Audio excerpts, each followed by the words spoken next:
Welcome to Blamestorming. Blamestorming. In a post-truth world, there's plenty of blame to go around. Plenty of blame to go around. Plenty of blame to go around. Plenty of blame to go around. Join Dave Sirus and Maryssa Smith as they blamestorm about today's hot topics. Hey guys, welcome to Blamestorming. Hi, I'm Dave Sirus.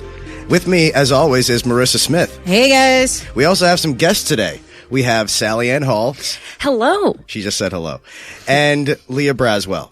I am also going to say hello. Thank you.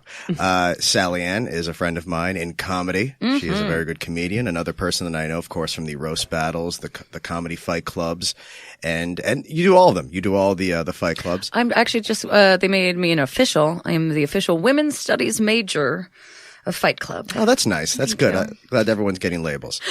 And Lia is a very respected musician, a drummer particularly, but a musician in general, who I've been friends with for a very long time. Not a comedian, but someone with very astute political beliefs. Oh, well, thank you. Very, very well-defined beliefs, and I would love for us to get into a fight today. I would not love to get into a fight today. Well, I'm trying to make things that can be as antagonistic as possible because I really want to get things going with you ladies. I really want to be the enemy here If there today. was a fight that were to happen, what would the fight be about, Dave? Oh. It's one Therein lies the excitement. Therein lies the rub. I just feel like as the only man here, it is my responsibility to be what they call the devil's advocate. Oh, yes. See, ladies, the devil's advocate is So now you're going to mansplain devil's advocate. Yeah. Gotcha. Okay. I'm used to this by now, so. Well, Maryssa, you don't have to literally say the name of the bit as I'm doing it.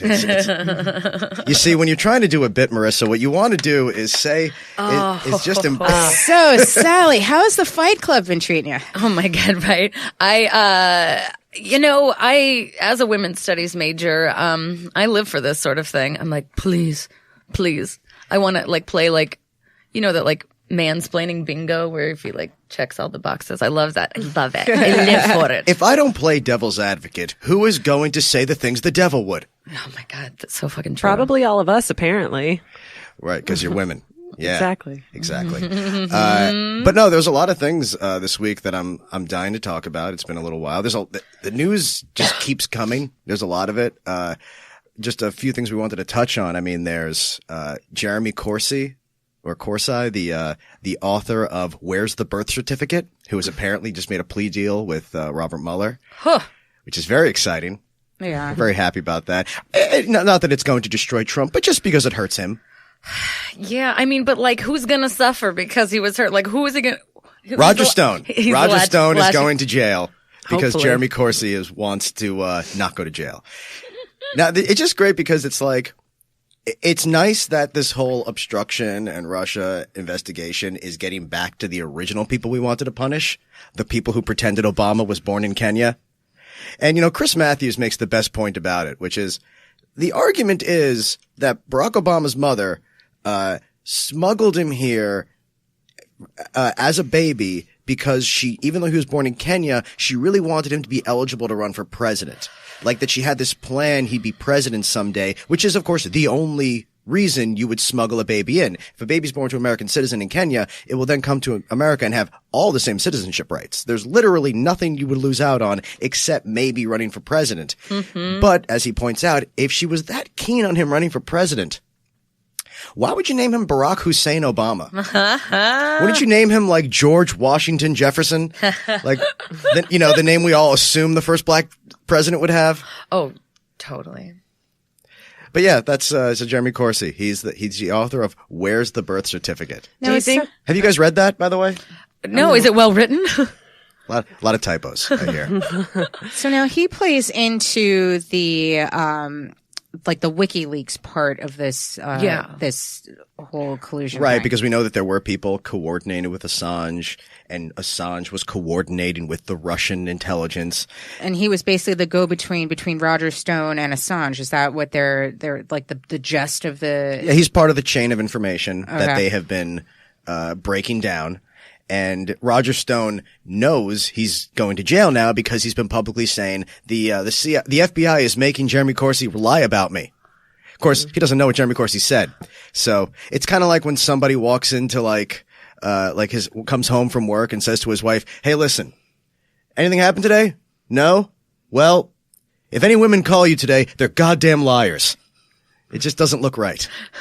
Do you think that that Mueller is going to be fired before any of this? He very well might be. Surface? But the problem, he very well might be. But Matt Whitaker, there's a lot of pressure on him because Matt Whitaker, by the way, who is a criminal, is an alleged, guy who defrauded people out of millions of dollars with his company. I think he's aware that a Saturday Night Massacre would look bad, and I think Trump will do it anyway. And it's going to be one of the main parts of the impeachment because pardons and anything like that, if it directly affects an investigation that affects the president, it can be obstruction of justice. He is obstructing people from getting justice, and the Constitution says even a president cannot be his own judge.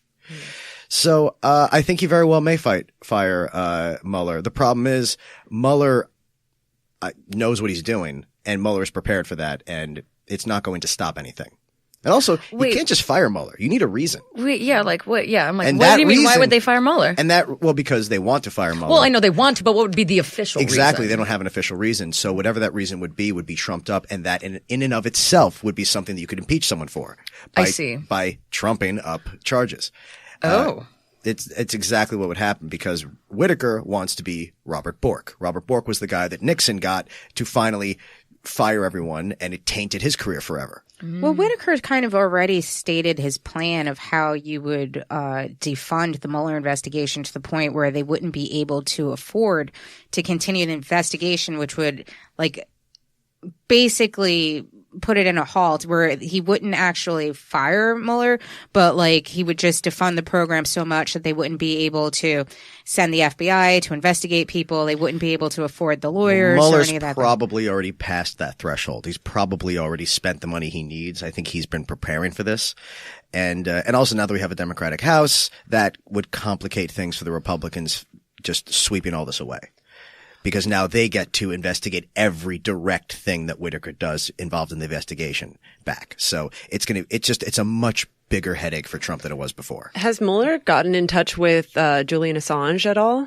Well, we know that there was a warrant. We know that there was charges drafted from over the summer that were leaked, so that there very well could still be an arrest for Assange. Ooh. And look, people used to talk about Julian Assange like he was some kind of hero, and I know liberals who talked about him like that. Yeah, his character arc is the interesting one in this story to me. I'm like, is he a criminal? Is he a villain or yes, not? He is. He's very much a villain. He is. Think of it this way: Julian Assange would be like if somebody came out with, hey, remember when they invented that nail polish that stops women from getting roofied? Mm-hmm. What? Oh, that's a famous thing. There was a nail polish that you could put it on in your drink, and then it changes color if it. And it's a great way to catch guys, and it definitely discourages guys. Now they know they can get caught in the moment. Of course. And of course, there were a few lying, toxic people who wanted to make feminism look bad by pretending this was a bad thing. But everyone who with half a brain,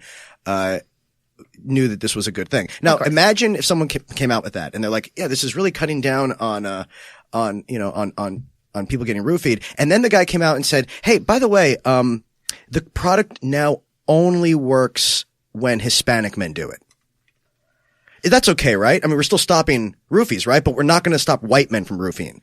That's essentially what Julian Assange did. He said he was doing something good, and then he said, oh, but we're only going to attack liberals. We're going to expose all the secrets of liberals only. Oh, okay. That's what's so evil about Julian Assange. Dun, dun. And that he is a guy trying to say, oh, we're making everyone know everything. We're going to just expose everything to the light, except if you're a fascist who works with Putin, or if you're an autocrat, or if you're someone who's trying to crack down on gay rights, or someone who hates immigration. Those people we're going to keep safe.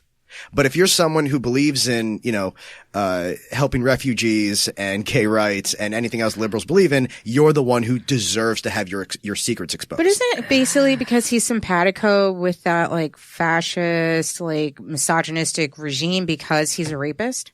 The whole reason why... Well, he has been accused of rape, yeah. The whole reason why he's in an asylum, living in an asylum for almost 3 years now? More than that, I think, yeah. Is because he was accused of rape in his own country and he's fighting extradition. Yeah. And of course he wants to say, like everyone, when they're caught doing something like that, oh, this is one of those examples of this being fake. Right. Which, everyone does. Michael Avenatti wants to make the fact that he was accused of smacking around his girlfriend, responsible for, the responsibility of that 20-year-old who was paying off people to say that Robert Mueller, molested them. Mm-hmm. But of course, well, who accused you, Avenatti? Was it a random woman you never met, or was it your live-in girlfriend? Because I really don't think he paid off your live-in girlfriend. Oh my gosh. If it was, believe me, if this was a homeless woman you'd never met, I would 100% believe you didn't touch this woman. But the fact that you live in the same address kind of tips me off that maybe you did this. Yeah.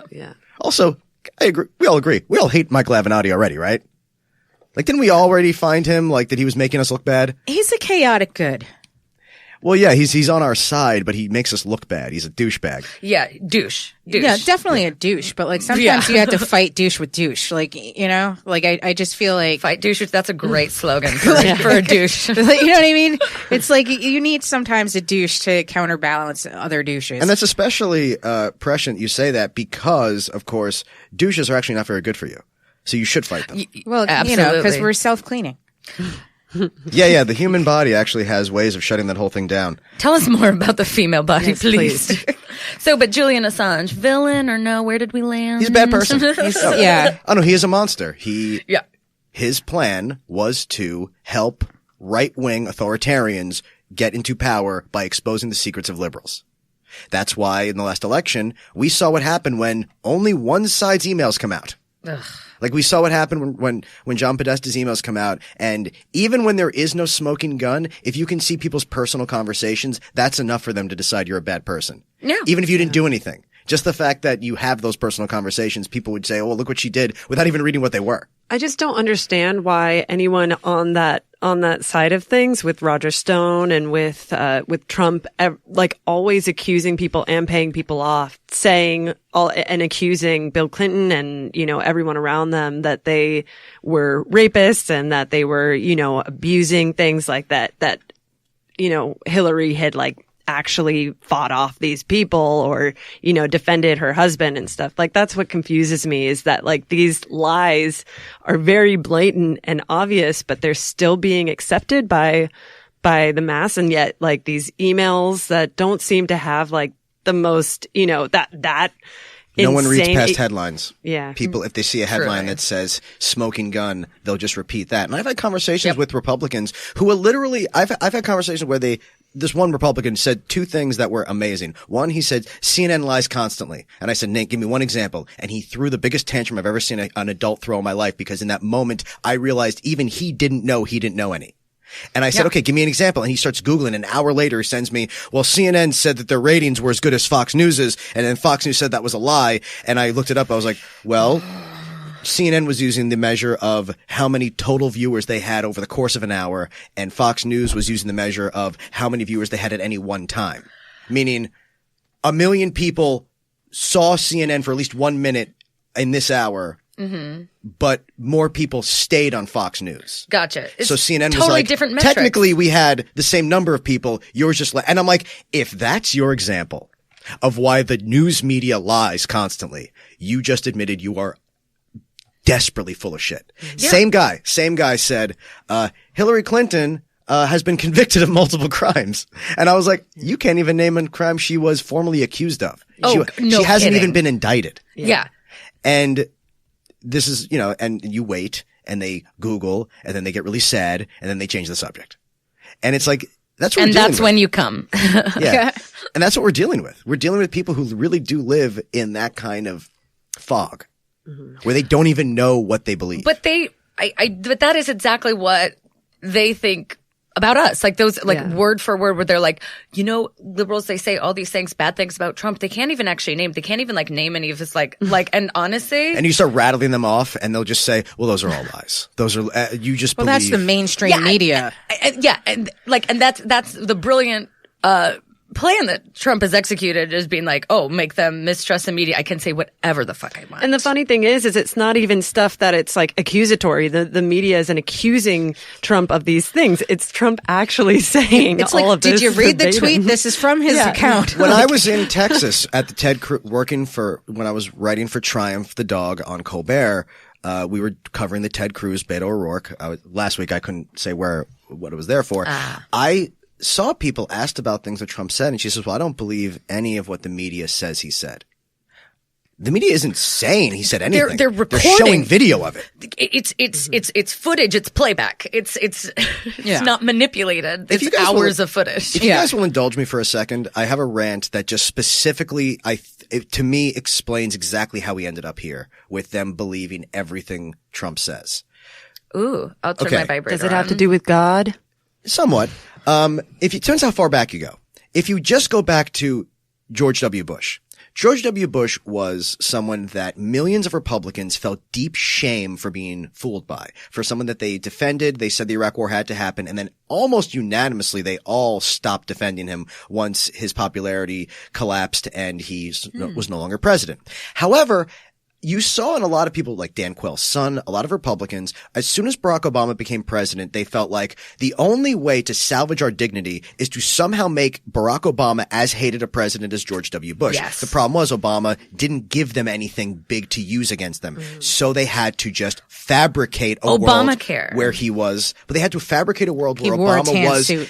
not just Obamacare. I mean, I'm talking about the deep, fucked up, Jerome Corsi, where's the birth certificate type of politicians. They just started building this false reality where Obama was getting away with hundreds of crimes, where he's a gay hustler, where he's pimping children at a pizza place, where he's personally, working with the Muslim Brotherhood. Yeah. They invented this entire false reality because it's the only thing that would make their worldview make sense, that no, Bush wasn't bad.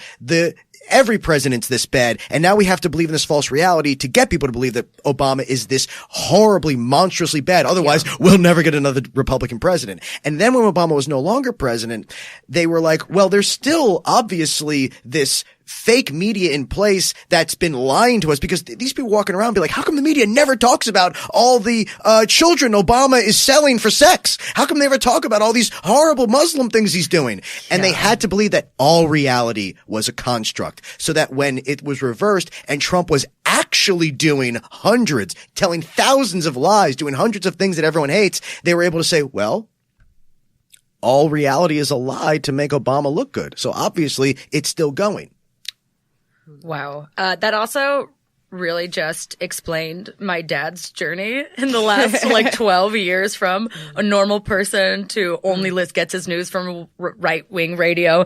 And believed things like that Obama had internment camps that he would send, the political protesters to, and he truly believed that and believes that. Do you remember where those internment camps were, by the way? Where they often said they were? I don't know if you I did not. I changed the subject. It was a wonderful family dinner. Because I remember a lot of people thought those internment camps were the Katrina tents that were still, they thought that, you remember how Katrina had tents for years because of how many people were homeless? Because Republicans are so angry over all charity from the government, they had to make up this idea that instead of caring for homeless people, these were concentration camps. And I interviewed one conspiracy guy about it, and I said, well, how do you know? He goes, well, you see tanks connected to them. I'm like, you mean oxygen or propane? No. That's really all you... tanks to gas them with? What? Yeah, they saw gas tanks, propane. And they were like, that's all they needed? Yeah.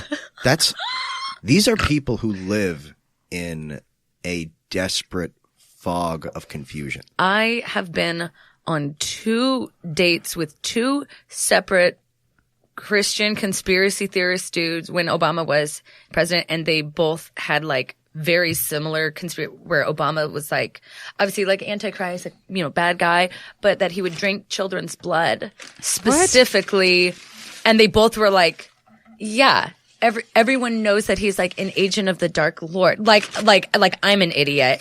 And how did twice this happened? Yeah, we need to get Where into are they from? From Texas and the Midwest, very Christian places. They came to New York. They fucking got 9/11 truthing. Was shit. one of them James Mack? No. He's just a roast battler we know who it turns out has some hilarious beliefs. Oh, one of them is also a flat earther, I found out. And that's the one I let touch my boobs. So we really need to talk about how you ended up on dates with 2 of these men, because I am not a hard person to I'll date. let one you slide. asked me out. We can let one. That is a hard one. I didn't go on a second date. Yeah. I mean, I get it. They didn't tell you they're flat earthers on the, on Tinder. No, I would have stopped them at Christian. Like, Well, that brings up another point that, like, I've seen all these Republicans talk about how liberal women owe them their vaginas. Like, they act like liberal women are like, you are to blame for me hating you because you won't fuck me just because of my horrifying beliefs. Yeah, like we're withholding a basic human right from you. Yes, That's exactly. what they treat it like. You have to give me food and water. It's like, no, this is not a need. Right. That's what the Australia's Prime Minister Abbott said years ago. Mm-hmm. He said that there needs to be a compromise between women's control of their bodies and men's desire to have sex with them. Prostitution exists, sex work. Yeah. See, I don't think he would consider that a compromise. I think he would consider that just giving it all to you women. If it has to be for We're money. giving you the dick and our money? What if I'm really good at it? Why do I have to pay? To be fair, I'm like, I don't know. I've been getting dick and just not making any profit, and I'm just like, I don't know. Maybe I'm doing it wrong. That's because you're a good person. That's what a good person does. She has. I've done my part for the sexless Christian men. I really have. I've given my share, ladies, as a liberal woman. Mine was non-consensual. Yes, I am. Horribly sorry about that. And that's my only experience with like any Christian person studying to become a pastor. That's so awful. At Oxford University. Oh, wow. Yeah. I mean, Heavy shit. As horrible as that is, at least you get to feel right about like not wanting to date these men. Like, it's well, it's I mean, so, I knew that from the beginning. I only react like this because I know the story you're talking about already. That's why I'm not, acting that emotionally, reactive to it because we've talked about this. But yeah, it was a person who was a monster, and like a lot of monsters. Is a monster. It's easier to be a monster when you cloak yourself in whatever bullshit, morality you think. Yeah, just constant denial, I think, of even just being a normal human being or, like putting on this sort of, facade of acting as if they can save and heal people and, change the world in some, or convert to, this. Well, let me ask you an honest ideology. question. Do you think that these kinds of people, are they more coming from the place of because they feel some sort of moral superiority, they start feeling like they have a right to do these horrible things? Or do you think they're horrible people who found that moral superiority as a mask? I think I would think that it's a mask. I don't know. I think that person in particular kind of just, kind of pretended and really, really wanted to pretend that he was a good person for parents or for societal kind of like worlds. Probably to convince himself too. Yeah, I think it was just a matter of convincing himself or the people around him that like he had some sort of merit. And, but also at the same time had this other side where it was just like, I'm the cool person. I'm a cool kid, like I don't have anything wrong with me. And I invite people, it was just kind of like it seemed like it had a strange aura around it, not so much like, I'm doing this for my life, being this. And honestly, it's the kind of moment where you really see it, because a lot of people are good until they have to do something about it. Like a lot of people are good people until they're challenged. Oh yeah. And I think that sort of situation, it's like how many people, that's the moment where you see, okay, who actually walks the walk of being a decent person and doesn't tolerate this and doesn't say, oh, well, maybe it wasn't what you said because that's inconvenient for me. And it's really, it is incredibly depressing that people disappoint you with that because other people we know back in LA, there were accusations against other people. And, you really see how difficult it is for people to, when it comes to their lives, condemn someone. Oh gosh, yeah. Oh gosh, yeah. It's really sad because that's when you really, because it's like with Trump, to make an analogy, it's like with Trump supporters, he is their test. He is their morality test. He is a test that it's almost like someone said, what if you could get everything you want politically in terms of policy, but you had to literally align yourself with a cartoon version of your devil? Seriously. And everyone who takes Trump's side with this has shown us your religious beliefs were a lie. You do not believe any of this. You were always using it as a club against people you wanted to punish for their sluttiness, for their lack of, discipline, lack of worshiping authority. Do you think that this existed I know that it existed and that it's been around, but I don't feel like people actually believed these things until someone with like so much authority and so much conviction that his words were right. Like, I don't believe that all of this stuff was actually there until someone like planted it in their heads, making them believe that, Well, yes, I think you're right in that Trump inspired a certain sense of embracing everything you know is wrong. Yes. And embracing the butterflies in your stomach when you confront someone and act wrong. Like the butterflies you get in your stomach when you lie to someone to their face.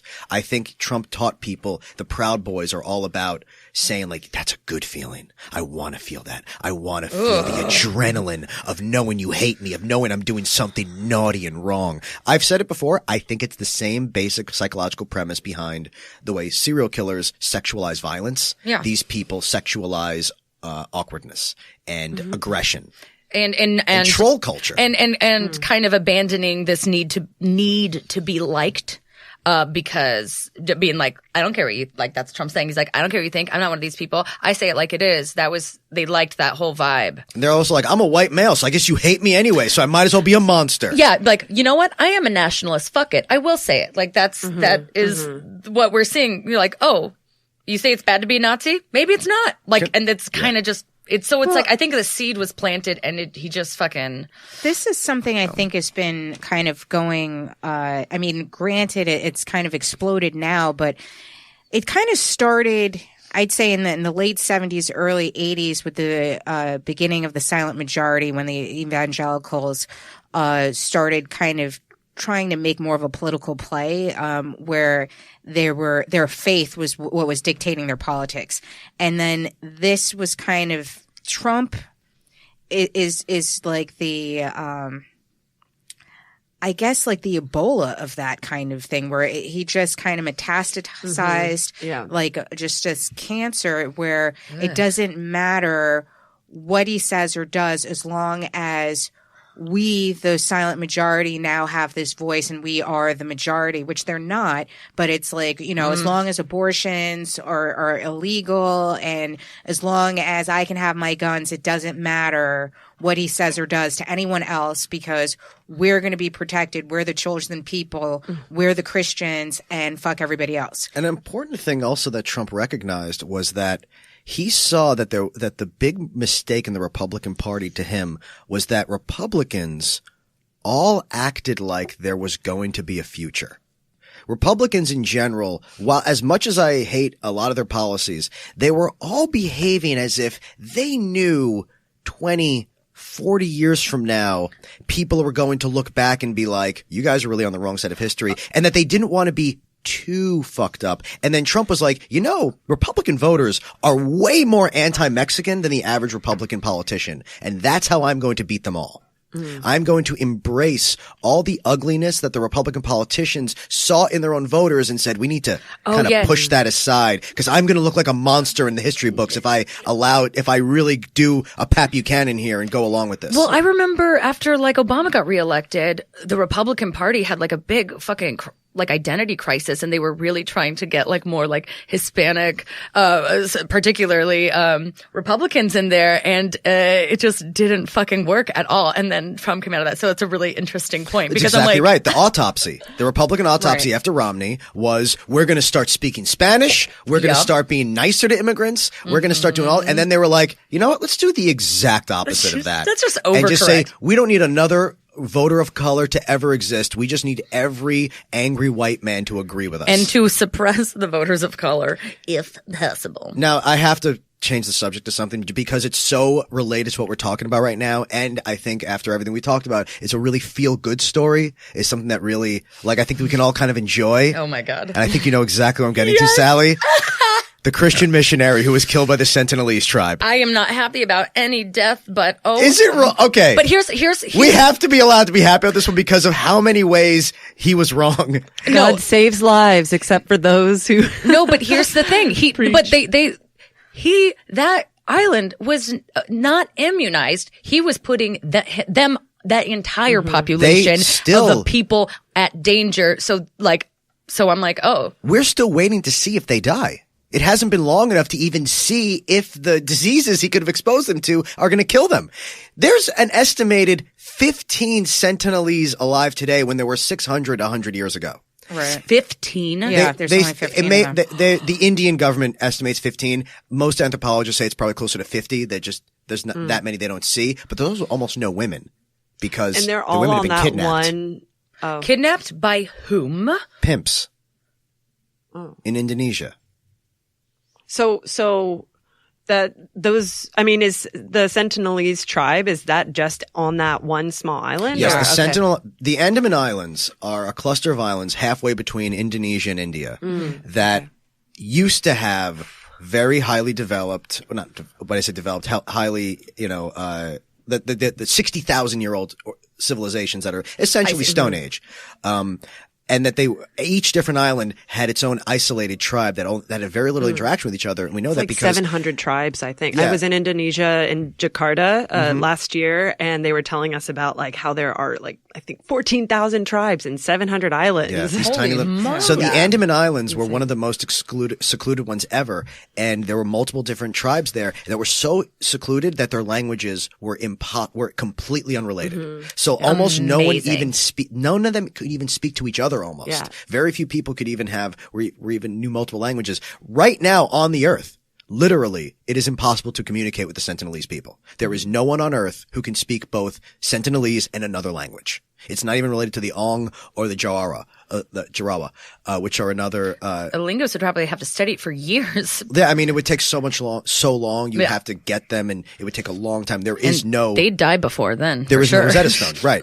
So these people are the most violent to outsiders. That's why they're the ones who are still alive. Because the Ong people, the Jangil people, they actually said, "Oh, hello, nice to meet you," and then they all died, either through slaughter or through disease, because they have no genetic immunity. Some form of colonialism killed them. So this fucking asshole, this American from Portland, decided, and by the way, not alone, he is part of an ultra, conservative religious sect that sent him there because one of their long-term goals was to convert these people to Christianity. He called it Satan's last stronghold. Right, Yeah. because That's crazy. because they hadn't heard about Jesus Yeah, yet. if you don't hear Jesus' name, you just fucking die. And as you know, in Christianity, that means you go to hell. Which is funny because Jesus it wasn't even his name.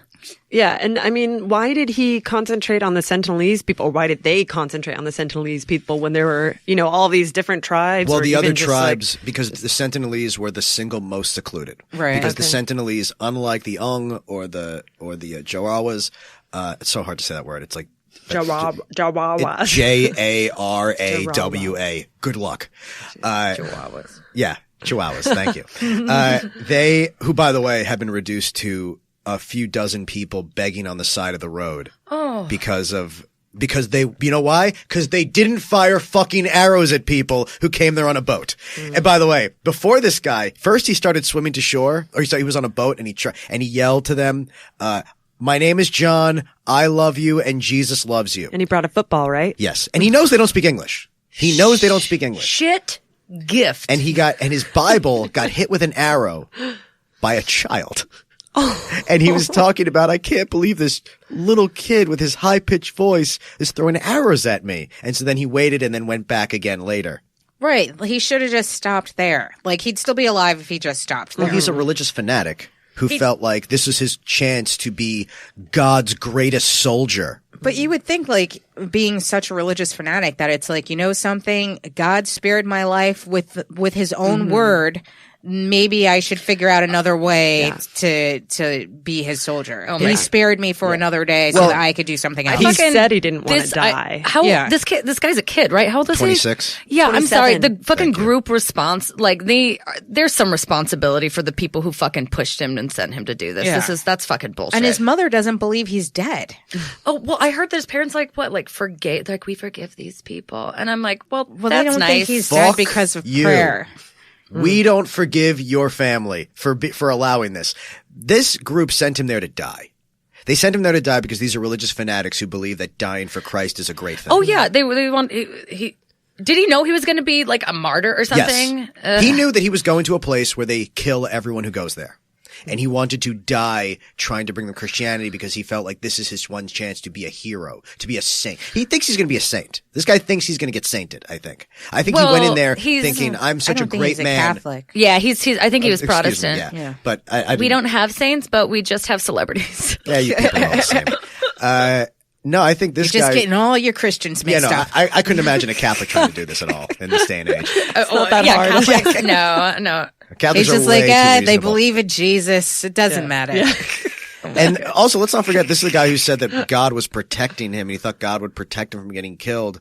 But he also thought God would protect them from him killing them with his diseases, because he did not give a shit. If he went there and lived and tried to pitch Jesus and they all died of the flu, he would think he's a fucking hero. Because they went to heaven? Yes, because they got to learn about Jesus before they died. And not that they went to heaven, because they wouldn't have been converted first, but he would have said, well, by making sure they at least knew the option of Jesus before they died, chance. I did the right thing. Because what evangelicals tell people is, whenever someone dies without ever hearing the name of Jesus, their blood is on your hands. So as long as you give them the opportunity, you're a hero. It doesn't matter if they go to hell or not. That's their choice. I mean, that's really true. I grew up like evangelical Protestant, and I went on a missions trip to DC, where I think was just the first time any of my fellow church students saw a black person. And I think that was like, it was because I'm from Idaho. And it was but for missionary things, when they were preparing us for the mission, there were other missions to like Honduras and stuff in our church, but they do really go like, any scar, any danger you put yourself in is like a badge of like, it's like a badge of honor, like merit. Like they were talking about this one time where someone got cut on the face and they're like, I got this scar for Jesus. And we're like, so cool. They really do, they like fetishize being fed to lions.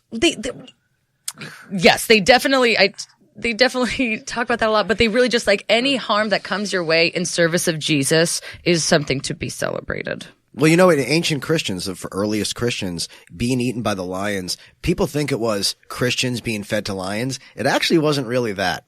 For the most part, it was Christians were expected to show fealty to the emperor. Sure. And they were like, well, you can stay Christian, but we need you to show that you also worship the empire, worship the Roman gods as well. Because the laws in Rome were, you can worship wherever you want. You just have to worship our gods also. That's where the term, when in Rome, do as the Romans do, comes from. Oh, God. That was the actual law.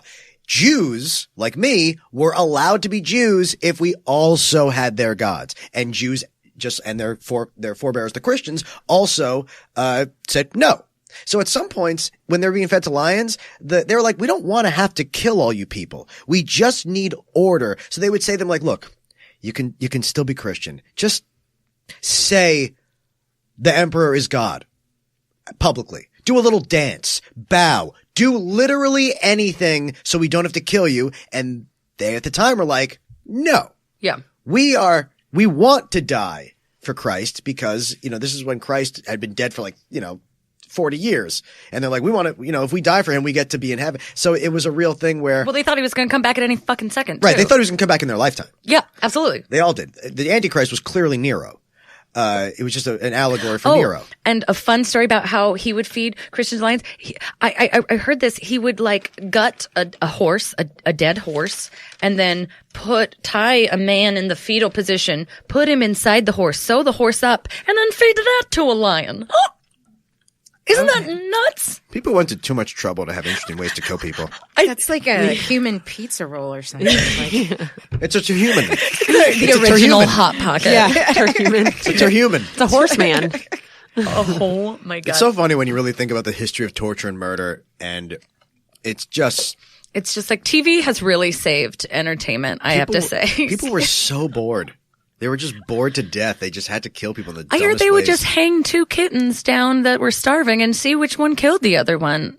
That in medieval times. And they just Be like, battle it out, kittens. Yeah, they're just assholes. I wouldn't be surprised if that still exists. There's still for YouTube views. There is still bear baiting in Pakistan. There's still some. What's that? Where a bear would have to fight other animals in a ring.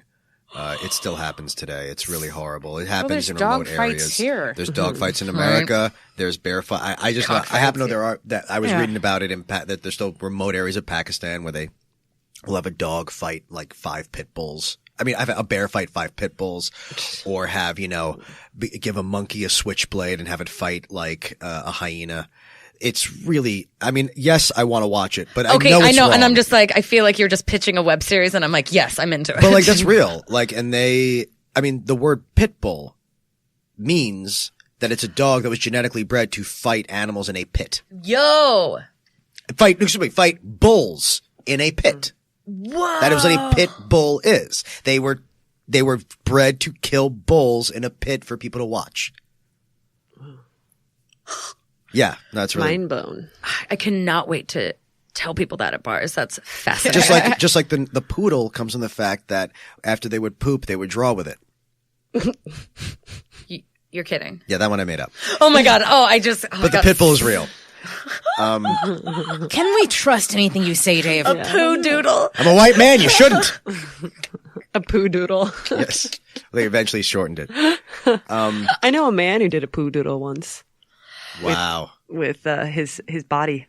I'm really happy, by the way, Leah, with how open you've been with this episode. Yes, thank you so much for sharing. Really made this. Thank you so much. Made this worthwhile. I'm an honest person. No, it really helps the show. I mean, it really does. So he drew with his poop. Yes. Well, he's going to hate me for talking about this, but it was my bandmate, and it was like years ago. What's his full name? I'm not going to say. What's your band's name? It's called The Place to Bury Strangers.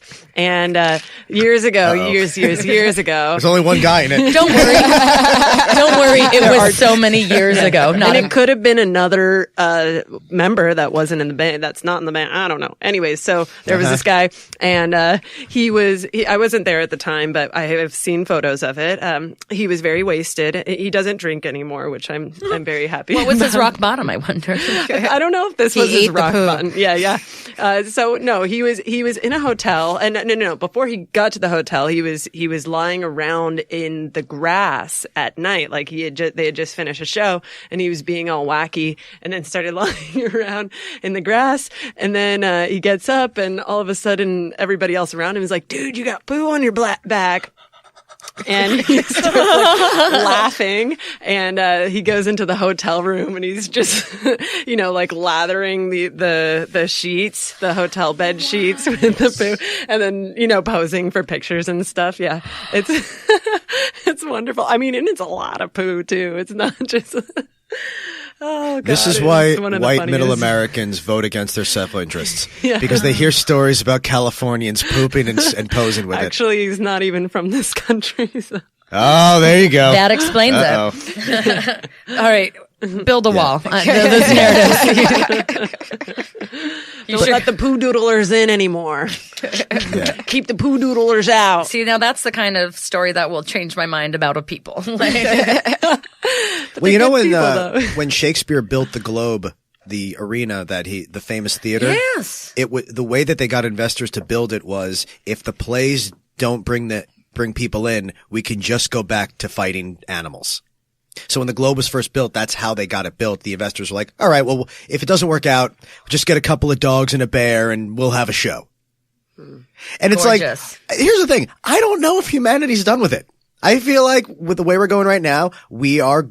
I mean, let's be honest. If Trump was president for life, I feel like that would come back as being on TV. I mean, I don't know. I feel like our version of it is now just we love watching just pundits tear each other apart. I feel like that's the modern day, we just want to see some bloodshed. We just whatever bloodlust we have. But I think Trump fans want literal blood. Yeah, I think they want dead Why journalists. don't we just show our menstrual cycle? We I still agree. have boxing, MMA, any sort of ring fighting, wrestling, But, to a lesser The extent. typical Trump supporter watches MMA and just yells "stand up" while two world-class jiu-jitsu guys are on the ground who don't know how to throw punches. Well, I mean, football is getting in trouble because of all the concussions. So right. I feel like there's I feel like you're right. I feel like the more that we go in a non-violent way, the more pushback there's going to be in the way that, like, you know, Republican Party was kind of in a crisis and then they just went super insane. You know what? Yeah. That brings up a point I actually really want to get into that I think is I don't know how to talk about this because it's such a complicated point, but I wanted to talk about it with you guys. Hillary Clinton recently made a statement about immigration where she said that having strict immigration laws will prevent white nationalism in your country, meaning that places like, say, Italy are seeing the swing, and Germany are seeing a rise in fascism as a direct result to the fear that the native people of those countries feel toward the influx of immigrants. Now, that's the first time I've heard something on the news about Hillary Clinton that it made me think, oh, she is going to run for president again. Because that is her staking out the middle, you know, and saying this is the area that does not exist in America anymore. The creeping to the more moderate Democrat, because everyone's going swinging to the sides. That's her staking out the middle. That is smack dab in the middle of politics. And here's the thing. My question is, I think that it is a trap for us liberals to say all immigration laws are wrong. I think it's a trap to fall into this trap, because right now, when I was in Texas, I saw multiple Ted Cruz fans actually say the words, if you don't believe in a wall, you believe in open borders, which is fucking ridiculous. No. But that is how it's being painted. Exactly. And that is how we are being addressed. So we are constantly having to talk to people with that narrative in their minds. And what Hillary's doing, it sounds like, is trying to stake out the claim of we need to really stop that idea, because it is ridiculous. The border, having strict border control has nothing to do with the wall whatsoever. No. It is actually going to take money away from real border enforcement. I mean, Obama was one of the strictest immigration presidents we ever had. Didn't he deport like more people than any other president? Yeah. Because he was, and we saw two things from that. One, that it doesn't matter how much Obama does that the Republicans like, they will pretend it never happened. Seriously. They will flat out lie about its existence, and they will just say you didn't do anything. It's really there's no incentive for Democrats to give anything. It's the only thing Trump isn't really trying to reverse that Obama did, was that, like, Obama was very quietly very into immigration, like, and very strict about it. But, like, everything else, like, Trump is like, oh, no, Obama did that. Like, Obamacare, we're going to get rid of this. But whereas, like, the immigration, like, Trump hasn't even deported as many people as Obama did.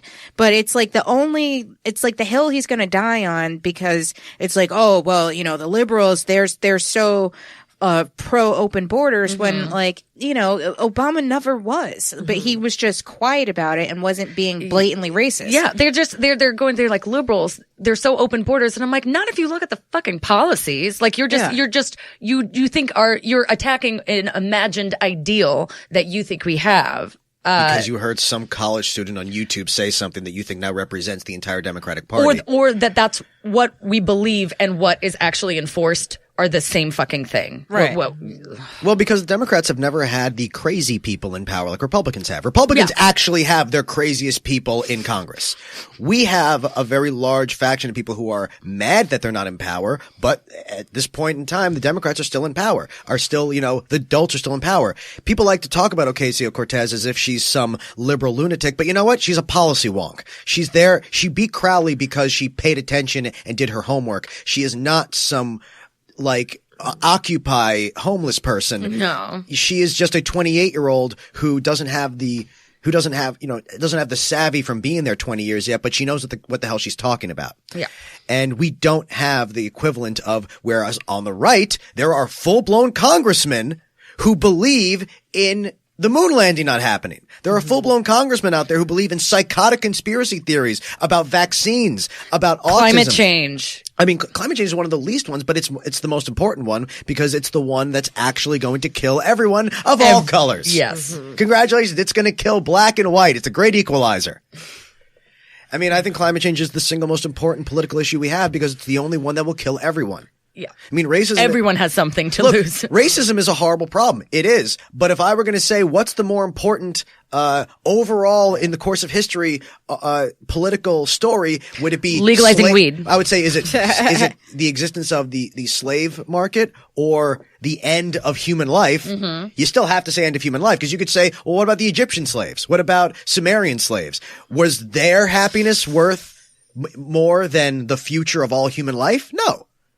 I'm saying I think rich people think they're just gonna like live in colonies on space anyway. So you know, like I heard a comedian, and I wish I could quote her because it was very funny. But she's like, I think they have a place to go. Yeah, like there's exactly. there's got to be some underground layer where they will all be safe forever. Right. Yeah, they'll be dead within 15 years though. If they have one of those, trust me, we will eat them.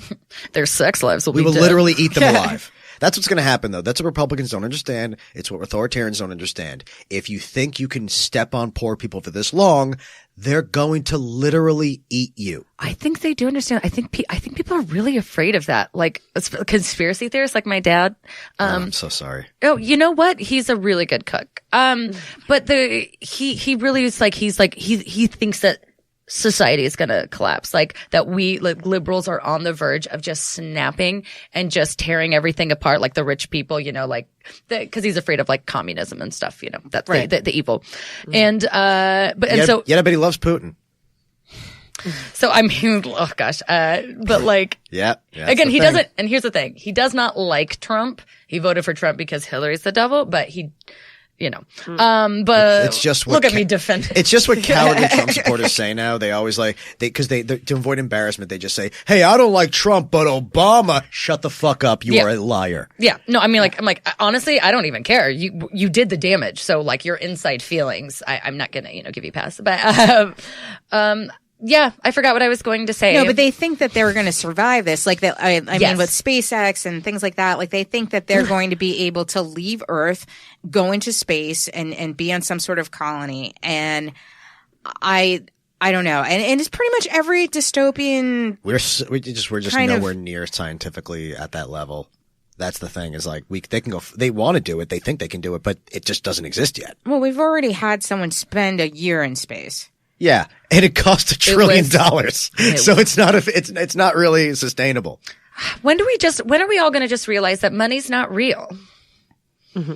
And then nothing would cost anything and we could do whatever we want. Who's with me? You're right. Pretty soon. That's why I don't hoard gold. I hoard chickens and gasoline. Honestly, I feel like there's going to be like an economic something. So I'm not paying back my student loans. That's all I'm saying. I mean, it's just like as soon as the right wing and Trump and this entire presidency and the surrounding people get what they want, what's next? Do they just push it further, or do we just all crumble and self-destruct into? Well, I mean, I think that it's going to be waves. We're going to come back from this. I think that I think one thing I tell all my liberal friends is you have to understand we're going to be hitting them over the head with Trump for the rest of our lives. For the rest of our lives, Trump is going to be a punchline that they're going to be ashamed of in a way that Bush only hinted at. Because remember how we got to throw Bush in their face? Remember how many Thanksgivings you got to be like, hey, how'd that Iraq war work out for you? I was the only person in my entire family to support not invading Iraq, including the liberals, including the gay ones, including everyone in my family. And now everyone in my family hates Trump. So we have gone a good direction, except one of them, but he's ashamed of it, so he keeps quiet about it. But like, that's the one good thing that came out of all those horribly killed Iraqis is I got to gloat to my family for years after about how I was right and they were all wrong. And we should probably take a break. Ooh. Am I right? Yep. Sounds good. We're going to take a quick break, which means we'll be back next week, or in the studio in 5 minutes. Thank you very much to our guests, Sallyann Hall, not her real name, and Lia Braswell. Thank you. And Maryssa Smith. And this has been Blamestorming.